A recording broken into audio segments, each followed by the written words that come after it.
দুপুর আপনাদের সবাইকে, আশা করি আপনারা সবাই ভালো আছেন।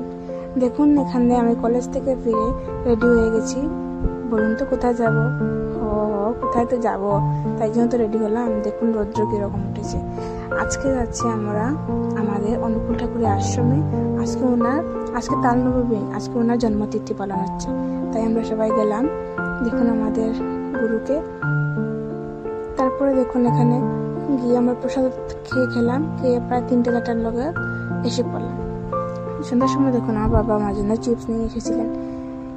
চিপস এটা অনেক টেস্টি, ব্লু লেস, এটা দেখতে যেরকম খেতে যেরকম। তারপরে দেখুন রাত্রেবেলা খাওয়ানে আজকে ছিল কারকুলের পুর, তারপরে ছিল সপ্তাহ সবজি, 5 মিশালি সবজি দিয়ে একটা গেট, আর ছিল ডাল। আপনারা যদি কারকুলপুরের রেসিপি চান তাহলে অবশ্যই আমাকে কমেন্ট করে জানাবেন।